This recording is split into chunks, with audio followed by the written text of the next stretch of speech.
Nahunlak ang usa ka parte sa riprap sa Sapa diha sa Mandaue City kundiin ang hitabo na kuhaan og video. Gipaimbestigahan na kining panghitabo kay may pangutana sa kalig-on sa estruktura. Ang report ni Nico Sereno.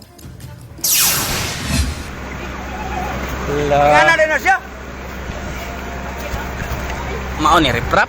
Kini ang kuha sa usa ka netizen sa Sudlon, Barangay Magikay, pasado alas 9 sa buntag ni atong Martes. Nakurat na lang sila nga diha nagtambay sa atbang nga bahin sa kalit nga pagkahugno sa parte sa riprap. Ang maong proyekto kabahin sa flood control project sa bahin sa Butuanon River nga major waterway sa Mandaue. Kini na karon ang itsura sa nahugno nga parte sa riprap. Gibanabanang mga 15 ngadto sa 20 metros ang naapektuhang parte nga mikolaps paingon sa Sapa.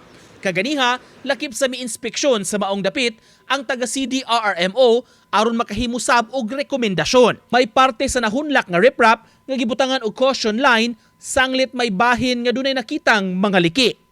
Kita na to nga ang ubang sa portion sa riprap may crack na. May crack na dito ang uban.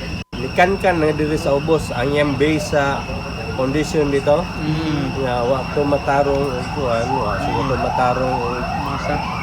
Kuang gyud kaot sa pundasyon. Matud sa mga opisyales, dili city-initiated ang maong proyekto. Apan buot sab ni Mayor Glenn Bersede nga matan-aw ang tibok istruktura sa kalig-on niini. I don't know kung sa kakapilyaan na mga nga bitaw, substandard na bitaw. O kato nga porsyon lang.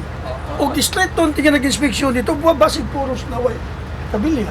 Samtang sa statement, gipasabot ni Mandaue Lone District Congresswoman Lollipop Uwano Dizon ang maong infrastruktura parte sa kinatibukan nga 6,900 linear meters nga gitrabaho sa may Butuanon River aron masulbad ang pagbaha ug malikay sa peligro ang mga residente kung mutaas ang level sa tubig. Misuwat na si Dizon sa DPWH isip implementing agency aron ma-assess ang damage ug ma-repair kini. Labing importante kuno ang mga laka nga ipatuman alang sa kaluwasan sa tanan. Samtang gipaningkamutan pa sa GMA Regional TV nga makuha ang habig sa DPWH 6th Engineering District kabahin sa maong proyekto.